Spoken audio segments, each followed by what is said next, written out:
All right, everyone, welcome to the Facebook ads testing module, where we're going to start bringing it all together, where everything we talked about with the audiences and with the creatives, and now form a testing strategy for your e-commerce store with Facebook ads. First thing that is important to note is that there are two types of testing. There's testing when you already know what you're selling. There's testing when you don't already know what you're selling, and they both require a different type of thinking because there are different types of testing, right? So if you already know what you're selling, for example, it's a private label where you're only selling one product, or you're in a really specific niche where you only have a few products, or a small business where you already have your own line of products, and this is what you're committed to, right? Like this is your product, this is it. Then that type of testing is a much more long form style testing, right? Because the product is the product. You're not changing the product. You're just trying to find the best marketing angles, the best offers. You're trying to build loyalty around the brand. You're trying to build an audience. You're going to be serving more content and creating more content. And there's so much more just focus on the long term of that product. But if you are in drop shipping and print on demand and you don't know yet what you're selling, you're just building a hybrid store or a niche store to start testing products and seeing what's going to be your winners that you're going to be able to scale. That's more of a rapid fire method testing where you're putting products out there and you're testing across a few different audiences with small budgets to see what are showing the early indicators of being a winning product idea that you can scale. So it's a different style because it's much more rapid. You're making decisions on a quicker basis to actually try to find the product that you want to sell, as opposed to already having a product and creating a much more longer form marketing campaign, a much longer marketing funnel. No matter what you're testing, there's always going to be three parts to a successful campaign. And this is the reason why building a brand, knowing what you're selling, can be more advantageous once you get to that point. Of course, there's nothing wrong with starting out not knowing what you're selling. That's the point, to try to get to a brand and have a product or just a couple products that you're selling, because there's actually a few things that have to align, right? The offer has to align with the audience, and the ad creative also has to align with the audience and the offer, right? So the reality is running uh, you could be running a product to the right audience with a bad ad creative and it won't work. You could be running a product and not having a good offer for that audience and it won't work. Okay, so this is why there was actually somebody that asked me in the group, not me specifically. I just saw somebody posted in the group the other day this exact question where they said, is it possible that because I used the wrong audience, I missed out on a winning product? I was testing this product a few weeks ago and it didn't work for me, but now I see somebody else running this same product with an ad and it has millions of views and thousands of comments and shares, and it looks like they're selling it very successfully. And the answer is yes, absolutely. It's possible that you could miss out on a winning product because of any of these things. All right, so that's why when it comes to e-commerce, it's more about quality than quantity, right? The everything. First important note is 90% of everything in e-commerce is product to audience match. You want to find good products that your audience either wants, needs, or loves, right? It either solves some type of problem, or it really, you remember the pride, passion, problem, right? The three P's: pride, passion, problem. If it solves some type of problem, or there's something they're really passionate about, or it's something that it deals with an area that they have a lot of pride in, then these are good products that you can match to an audience. You can't force a market to want something that it doesn't want, right? So when you're looking at these three parts to a successful campaign, that's why building a brand is more advantageous. That's why being selective about your products is better, because at least then the time and effort that you're putting in is all going towards something, right? Like within a brand, it's not a waste. You're collecting data, you're building something long term, and you're constantly getting closer to the winning combination. But if you're just randomly out there throwing a bunch of stuff out and trying to find something that sticks, it's going to be a lot more difficult because with these three parts that have to align, it decreases your chance of success. Otherwise, you're spending a lot of time with each product that you're trying to test because you're going to want to test multiple ad creatives and multiple audiences. And I mean, at the very baseline, you should always have a good offer. Okay, you should get good at creating a good offer, which has to do with your product images, your product description, your product price, and your customer service, your overall customer experience, right? By creating a good offer for sure, but then still you have to test multiple audiences and multiple ad creatives, right? So you want to be looking for quality over quantity when it comes to your testing. Second important note, if your funnel is broken, then all the traffic in the world won't matter. Remember, we talked about this in the e-commerce funnel section. If you didn't watch it, you should go watch it because this is another area that a lot of people fail because they don't understand. The only job of your ad is to get people to click and visit the product page. If people are clicking here and visiting the product page, then your ad has done its job. It's then the products page job to get people to move forward in the funnel. Same thing here, right? So you don't have a traffic problem, okay? Nobody has a traffic problem. It's not hard to get traffic, right? All you need to do is come up with a good ad creative with a good audience and you can get traffic and your ad is doing its job. And I see so many people all the time like, why am I not getting sales? I'm getting clicks on my ad. Why am I not getting sales? Well, because your funnel is broken somewhere, okay? So remember that. If your funnel is broken, then all the traffic in the world won't matter. It's not the ad's fault. This happens on social media. This happens on Facebook. So all this is doing here is getting people to click and visit here. And then these need to be optimized for conversions all the way through, like we talked about in the e-commerce funnel section. Third important note, where you target matters. For general drop shipping and using a service like WeO to drop ship, you're going to be able to reach all the North American and European countries and even some Asian countries in about the same time frame, right? From 7 to 10 days, sometimes even quicker, depending on where it is.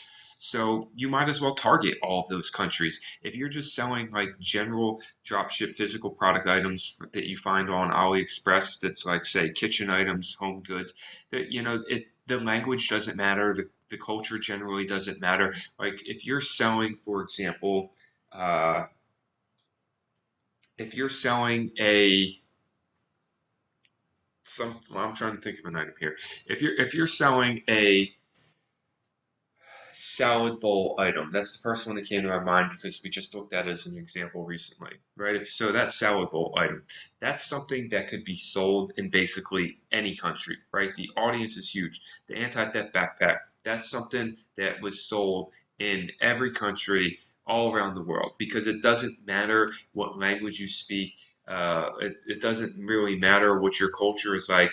Backpacks are a universally relevant item all over. So you might as well offer that item and target all of these countries in your campaigns because your supplier, if you're using a supplier like WeO, can get it to all of these countries the same. It doesn't matter. So you might as well, right? But with print on demand, it's a little bit different because your print on demand items that you're selling based on being personalized may only apply to certain people in certain countries or certain languages or certain cultures, right?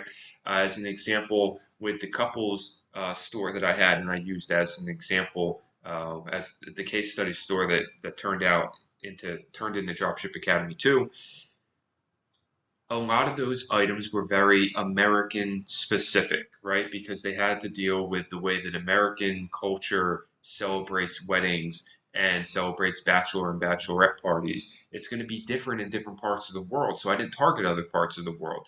Some countries it might be similar, like in the UK or Ireland, but and I say those two countries because I know I sold products there. But for the most part, right? It's going to be very specific to only a few certain countries. I wouldn't target Germany or France or Italy because the way that they have what they might call their bachelorette party could first of all be completely different. It could be in a different language, and it's also the way they celebrate it might be completely different, right? So based on the personalization of your product, it might only make sense for you to target certain areas. And then with your own product, the general rule is you start local, then go national, then go global. Now, if you're in the US or you're selling within your country, generally you can probably jump straight to national as long as you have the ability to fulfill the item because the shipping, for example, within the US is simple, right? You can ship any part of the country from any part of the country very easily and affordably. So you might as well just jump straight to national. But you always want to make sure you can handle the demand at that level and that there's demand at a higher level and you can fulfill at a higher level before trying to move to the next one. And then the final note is based on the complexity, based on the pricing complexity of your product. This is going to matter in your Facebook funnel. All right. Now we talked about in the audiences video already the different levels of intent within an audience. Okay, it's the same thing. In that video we called it awareness, engagement, conversions. Okay, same thing here, just different words: awareness, consideration, decision. All right. At the awareness level, cold traffic. This is where you're trying to get that initial engagement. Now, if it's a really simple product like a t-shirt, then this may be the only step that you need, okay? People don't generally need time to consider a purchase of a t-shirt in any country, right? It's, if they want the shirt, they're going to buy the shirt based on seeing what they like, okay? And the only real retargeting for that is to retarget with a discount code because chances are, again, the only possible thing, if they see the shirt and they don't want to buy it, then really it's probably just a matter of price pushing them over the edge. So if you give them a discount or free shipping, then maybe that pushes them over the edge to make the purchase decision. But if it's a really complex product, like say you're selling an electric fireplace, well now, $1,500 electric fireplace, now you have to take it to a different level because this is a much more complex purchase decision because it's more expensive, right? So awareness starts at the cold traffic engagement level, then consideration. So as an example here, let's use this electric fireplace. As at the awareness level, it might be like, hey, introducing this new electric fireplace that has an all new feature where you can control your thermostat from anywhere in the house. Oh, and by the way, you can also change the color of the flames to any color you want for the room ambience. And it's a cool video that shows the fireplace in action, shows people, the different flames, and shows people using a Wi-Fi app to change the thermostat temperature, right? So that could be the awareness level. It's a video, it's getting people engaged, cold traffic, introducing them to the product and to the brand as well. At the consideration level, now you could follow up and retarget these people. Say everybody that watched 50% of this video, now you're retargeting them with a photo ad that shows a photo of the fireplace and talks about some of the benefits, easy to install and comes with a 10-year warranty and will make your home so much cozier, right? So you're leveraging content at this level. This is warm traffic because they've already been exposed to your product and to your brand, and especially if you're targeting, people that have watched 50% of your video or people who have visited the web page. These are people that showed a level of interest, right? So now they're warm traffic, and you're just going to be leveraging content to keep them engaged and in that purchase decision. Okay, you could be sharing testimonials as well of a homeowner that talks about how this fireplace made their home so much better, or something, and it was so easy to install, or something like that. Okay. And then at the decision level, which is conversions, we're going for that purchase, right? This is like the final levels of the campaign. Now, again, it's important to remember that at any one of these boxes, right, it could be enough to trigger a purchase, okay? If you're doing a good job on your product page and in your marketing, you could trigger a purchase here from some people, trigger a purchase here from a lot of people as well. But then at this decision level, the idea is this is where we're pulling it home, right? This is where we're really pushing the retargeting to our purchase decision of telling people, here's $200 coupon. If you decide to order, we're having a flash sale next 48 hours, $200 coupon. Use FB200 and get this electric fireplace for $200 off. Okay, that's like your hottest traffic. You're trying to push them with a final decision to make that purchase. Again, you'll be optimizing for purchase probably at every step of the way, but it's just different levels of intent within the audience. And then finally here, loyalty. This is another step after they've already made a purchase of actually trying to get them to go through with another purchase or buy something else, upsell, cross sell, creating loyalty, sharing new content, creating ongoing engagement with them, trying to add to the customer value. Okay. Now, an announcement as well before we get started is the campaign budget optimization. Facebook recently made this official. They announced it that campaign budget optimization will become permanent to the way everybody runs ads in September 2019. This will change the testing strategy, as you'll see. The testing strategy right now is based on setting your budget at the ad set level and testing that way.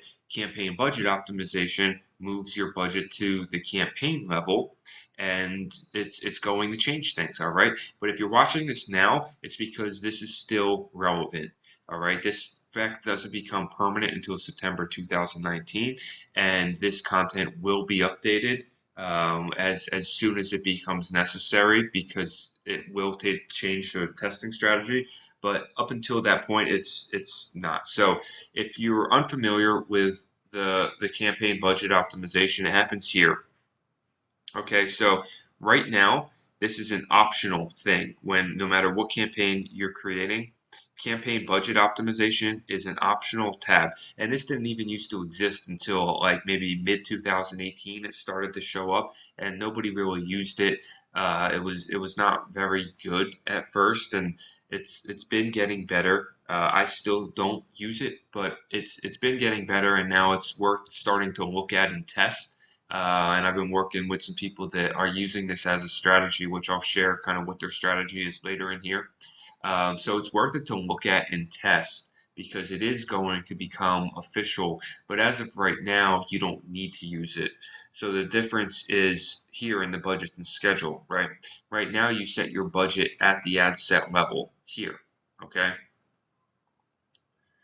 But if you select campaign budget optimization, now you have to set your budget at the campaign level.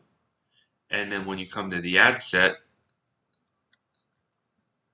you no longer have a section to set the budget, okay, because it's already been set at the campaign level. So what exactly is the function of campaign budget optimization? It looks like this. This is the current way. Without campaign budget optimization, you can create multiple ad sets and you can set the budget at each ad set level. That way you can allocate the budget the way that you want to allocate it. You have the control to increase the budget on ad sets that you like and decrease the budget on ad sets that you don't like. With campaign budget optimization, you can see this budget is moved to here. So instead of creating an ad set or a budget for each ad set, now you have to do it here, and Facebook is automatically going to distribute the budget the way that it feels best, is best for your campaign. Of course, this is an example basically taken from Facebook, so they're making it seem like, the whole idea and concept here from Facebook is that they are going to help optimize better for you. But really, I think most of us kind of feel this is about is Facebook is. It seems like Facebook is trying to phase out the duplicating ad set tactic to scaling. which we'll talk about here because it does still work as a tactic right now. But it seems like Facebook is trying to phase that out. It's as a tactic for e-commerce sellers, and so it's moving the budget to the campaign level, which means it'll become about duplicating your campaign instead of your ad set. But anyway, this is the idea that it's supposed to work better, that Facebook will identify the best performing ad sets and allocate more of your budget there. And if you want to spend more money, then you increase the campaign budget and it'll allocate more and more here. But, you know, that's not necessarily always been the case in the way that it actually works, right? Because Facebook's metrics and understanding of where to put the money is all based on an algorithm, and it's not the same as a person actually coming in and looking at each ad set every day. In which case sometimes you might say, well, I didn't want to put more money here. I wanted to put more money here because I'm getting a better return on ad spend here than I am here, right? And so that's the problem. But we'll see how this evolves, and when it comes time to update this training, we will update it. Now, moving into some universal testing metrics, okay? These are the numbers. Remember, in the beginning, I said you need to remove all emotion and you want to test based on metrics and looking at the numbers and using that as a data point, okay? Your CPC is your cost per click. Okay, when you run an ad and somebody clicks on the link in the ad or they click on the button in the ad, then that is a cost per click. All right, if I spend $10 on my ad and I get 10 clicks, then I have a $1 cost per click, right? It's a metric that shows you the overall cost compared to the amount you've spent, okay?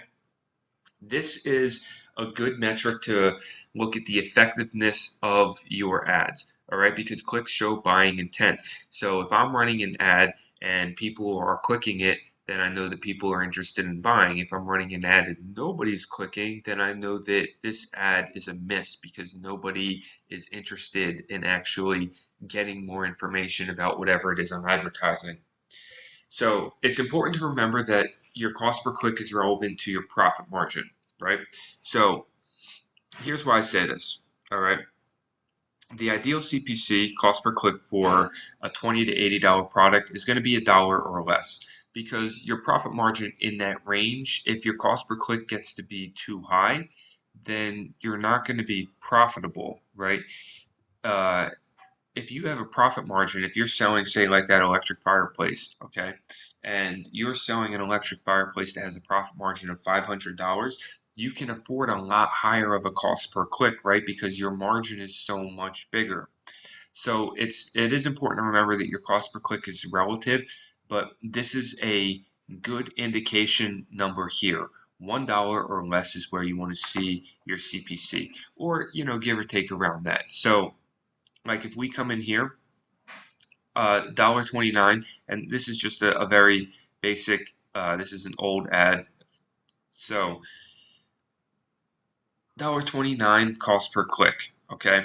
That's not fantastic, but it's also close enough for me that I would keep running it, right? So this is where your cost per click is right here, and this is the number I'm talking about. So you want to keep that in mind, as it's an early indication, right? Because ultimately what's going to matter is your cost per purchase, but cost per click is an early indication before you're getting purchases to determine whether or not an ad is working, and you should keep it running to see if you're going to start getting purchases, okay? Your click-through rate. Hold on. That's a typo, because that's meant to be cost. Okay, so that's how that should be spelled. All right, click-through rate. So your click-through rate is a percentage number. All right, percentage of people clicking on your ad out of the total amount of people who saw it. This is another way. It's a general metric that you can use to measure the effectiveness of your ads when you're testing. All right, it lets you know if you have 1% or more. If you have a click-through rate of 1% or more, it's just a good indication that there's buying intent here. People are interested in this product because they're clicking through at a rate of 1% or higher to actually see the product page. All right. Now a note down here, for videos and worldwide targeting, your click-through rate might be lower because your CPM is going to be lower, right? And for people who are new, let me think of the best way to explain that. When you're running videos, the engagement is so cheap. And when you're running worldwide targeting, the engagement is cheap. But the overall buying intent of the audience is going to be lower as well. So you're going to be reaching more people, which is going to dilute your click-through rate. Okay. Um, that's the best way I can think to explain it. So it's just a note to have, because 1% is the metric that I like to see on conversion ads to highly targeted countries. But if you're running like a video or just complete worldwide targeting, then your click-through rate is naturally going to be diluted because of all the cheap impressions you're getting. Speaking of impressions, cost per impressions is another important metric. All right, so going back to here. Okay, click-through rate here is 0.55%. That's not fantastic, honestly. But again, just looking at this as an example, that's what we have there. Now your cost per impressions is here. All right, this is your number based on 1,000 impressions. How much is Facebook charging you? This is important because your cost per impressions, two reasons. Number one, your cost per impressions is how Facebook charges you when running ads. All right, for every 1,000 impressions on that specific ad I just showed you, for every 1,000 impressions, I'm getting charged $7.14. Right, my cost per click is derived from my cost per impressions. Right, because based on how expensive this is going to affect how expensive this is, because how many clicks I'm getting within the total amount of people that actually saw my ad is all directly related to my cost per impressions. Okay, your cost per impressions also though is going to be directly related to engagement and relevance of your ad to the audience. So the higher your engagement, the higher the relevance, the lower the cost per impressions is going to be, because that's just the way the auction system works. All right, the higher the relevance and engagement, the lower the cost per impressions will be, which is why generally when you're running videos, your cost per impressions is a lot lower because your engagement is so much higher.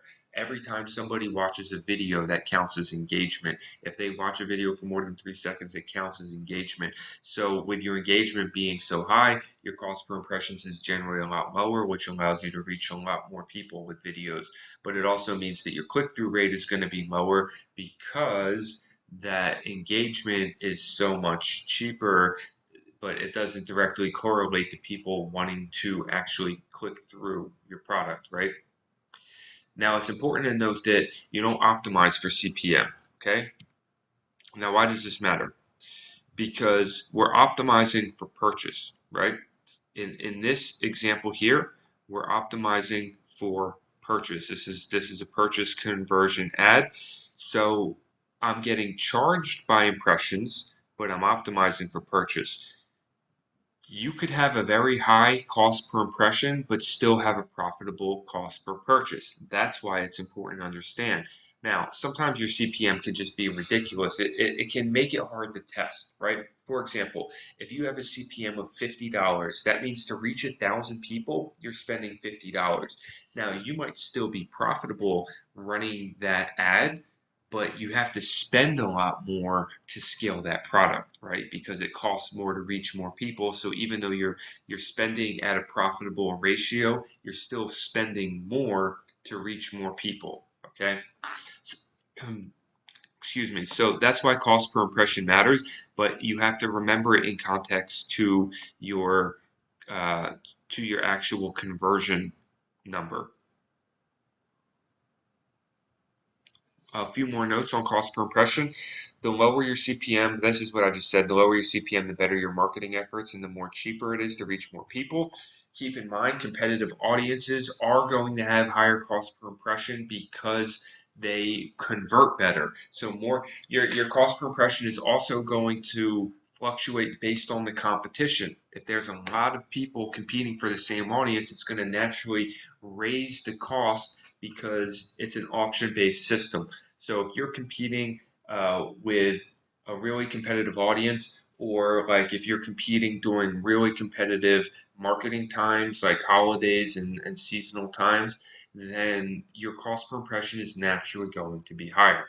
Ideal CPM for products is less than $20. Okay, this says ideal CPM for $20 to $80 products, right? So products that are in the $20 to $80 range, your CPM being under $20 is an ideal cost per impressions. Okay, and videos help you get lower CPM because they have higher engagement. Now, cost per result is the next one. So there are many, based on what you choose to optimize for, right? There's multiple things you can choose to optimize for, right, on a conversion ad. These are all the choices you have. You can optimize for view content, for add to cart, for, I mean, I don't ever use search or add to wish list, right? But they are conversion events. But anyway, the main ones are view content, add to cart, initiate checkout, and purchase. You and also lead, there's a lot of them, but for the most part within e-commerce, that's the ones you're going to care about: purchase, add to cart, view content. Okay, so most people are going to just optimize for purchase, right? That's the main cost per result we care about, but it's important to understand that when you're looking at here cost per result, this is going to be whatever the cost per result that it shows you is going to be whatever you're optimizing for in that campaign.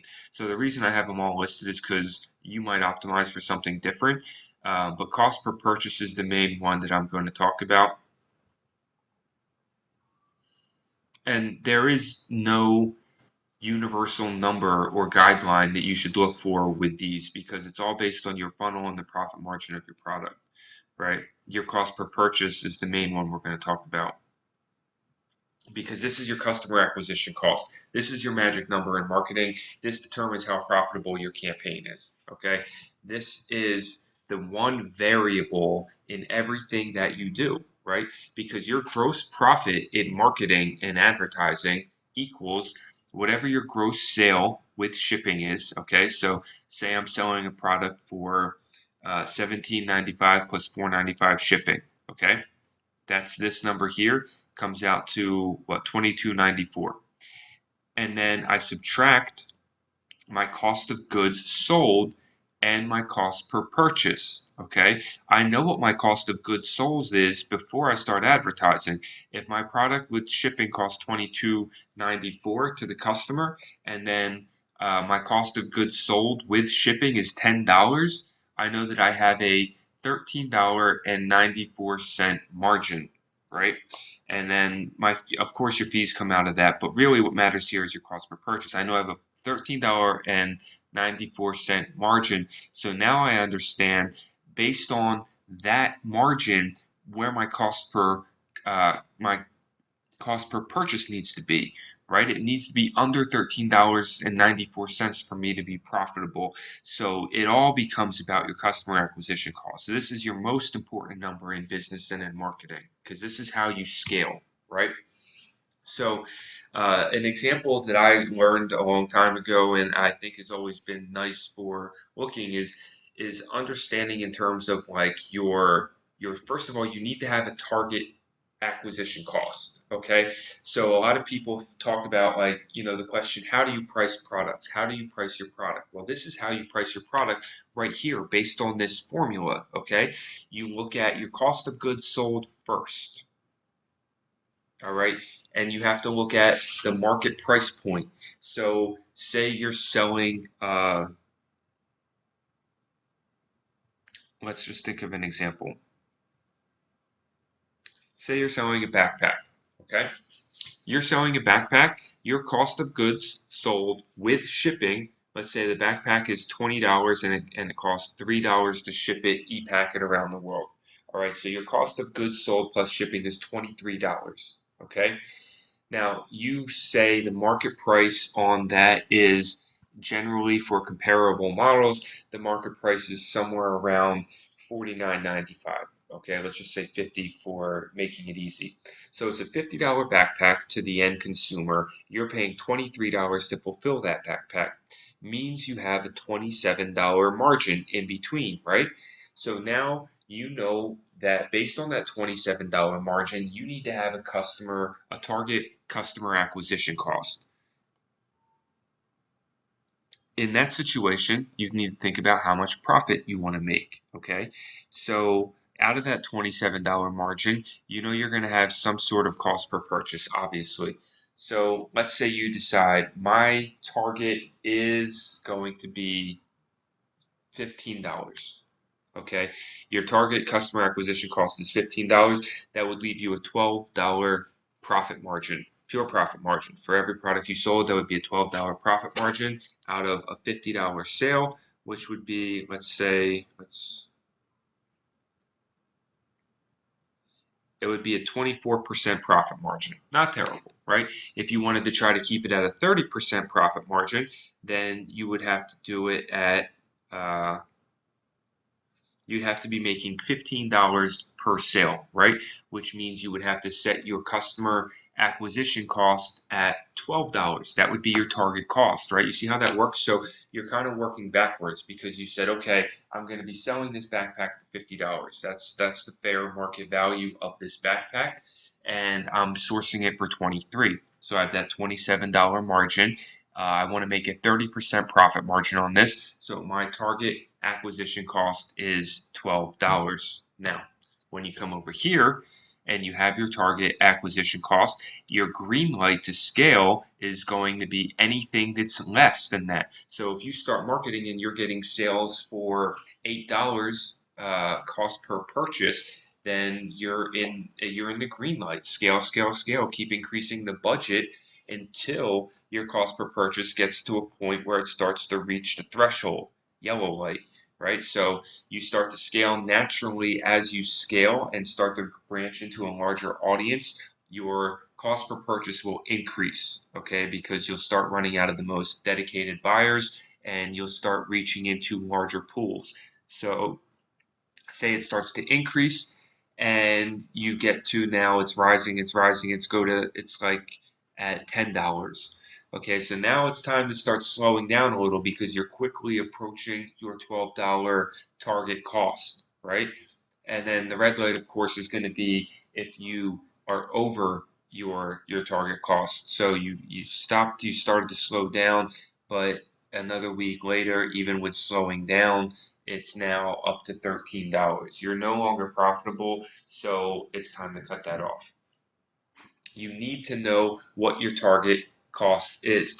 Now, a few important notes to make on this, right, is that number one with your target cost is going to be the idea that you can adjust your selling price, okay, to try to increase the margin so that you can make more money, right? Once you look at these numbers, if you say, well, there's just not enough profit margin in here, then increase the price to try to bring your margin up, all right? Or also you can decrease the cost of goods sold by sourcing directly through a company like WeHo. But also, when you start to get here to your threshold, you can do things like change the offer or add a bundle offer or add an upsell that helps to increase the overall average order value to then bring you back into the profitability point. So those are more advanced concepts of how you can take something and make it more profitable without actually changing the customer acquisition cost, right? The customer acquisition cost might be what it is. And then if you still want to sell that product and you believe in that product, it's your responsibility to either sell the product for a higher cost or add other elements into the offer that increase the overall average order value. Return on ad spend. This is another important metric because it references how much money you're going to make back for every dollar you spend. So if I spend $1 in advertising and I make back $10, then that's a 10 times return on ad spend.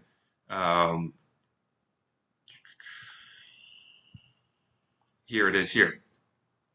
Website purchase, return on ad spend. Okay, so this is a 1.94 because my acquisition cost was $20 and I made back $39.98. So 1.94 was the return on ad spend on that example. So this is a number you want to be careful about because it doesn't actually factor in profit, right?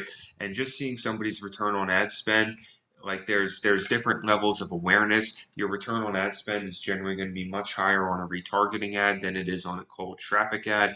So it's a good metric to help you monitor your performance. But it's kind of like take it with a grain of salt if you see somebody else talking about their return on ad spend, because there's a lot of factors that could affect this, like if it's a hot audience or a cold audience, if it's a retargeting campaign, or different things. But overall, it's a good indicator because it can help you with your scaling, right? You generally want to look for ads that are like 2.5 return on ad spend or higher, but mostly it's going to come down to your profitability, all right, which is why I tend to look at this as my scaling metric. Okay, I look at this formula and I set up myself with thresholds of understanding where my number needs to be in order for me to scale profitably.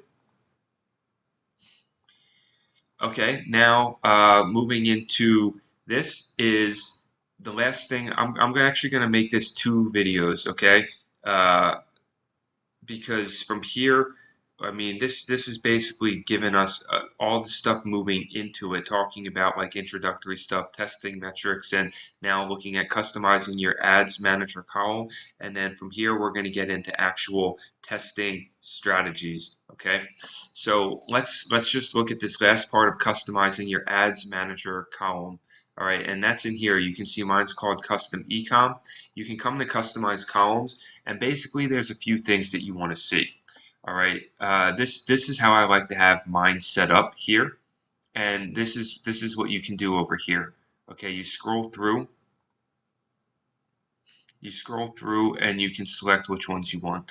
So I like to see the amount spent, the budget, the results, cost per result, delivery, impressions, cost per impressions, frequency, cost per post engagement, unique link clicks. Okay, this is not to be confused with, all right, you see there's many different types of clicks. I like unique link clicks because that's only people who perform the click once, right? Because if people click more than once, then that can be confusing. So unique link clicks, cost per click, cost per link click, right? Here, CPC, cost per link click, CTR, link click-through rate, and then these are all your standard conversion events: website content views, website add to carts, website purchases, then of course your cost per purchase, right here you're in your standard events. Okay, there's a lot of them, but these are the ones that I'm looking at for e-commerce. Then your website purchase return on ad spend, and your website purchase conversion value, right? So you would select them all. You can save it as a preset and name it, and then click apply, and then you'll have them all there. So as you go through, these are all important in their own way. Obviously, amount spent and budget, so is self-explanatory. Results will give you all of your results, right? So here you can come to see all the results based on your conversion events. How many people added to cart, initiated checkout, purchased, content views, all of them are here. Cost per result will give you the one that you're optimizing for, whatever main optimizing for here. I like to see impressions because it lets me know how many people my ad has reached. Cost per impressions, we already talked about that. It helps you see how expensive your ad is to run. Frequency is nice to know because frequency is how many times the average person saw your ad. So once your frequency starts to creep up higher, than 2 or 3, you want to be watching that because it means you should probably refresh the creative or change up the marketing because they're starting to see that ad a lot, the high frequency. Okay. Cost per post engagement doesn't matter as much. I just have it there because if I'm running an engagement ad, then I like to see what my engagement cost is. But when you're running a conversion ad, generally your engagement cost is going to be higher because that's not the objective. And then we already talked about unique link clicks, cost per link click, click-through rate. These help me see, like before you have a purchase, these are all really good numbers to help me know if my ad is running well. If I've been running an ad and I'm getting no clicks, then I know it's not worth continuing to run that ad.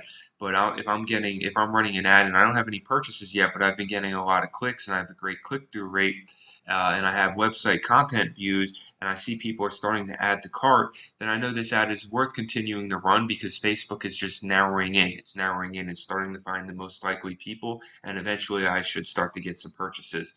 Okay, and then once you do get your purchases, you're using cost per purchase, return on ad spend to measure if it's actually a profitable ad that you can continue scaling, or if you have to make adjustments in your funnel to make it profitable. All right, so that's everything for this first part. Now in the second part, we're gonna come back and start talking about the actual testing strategies.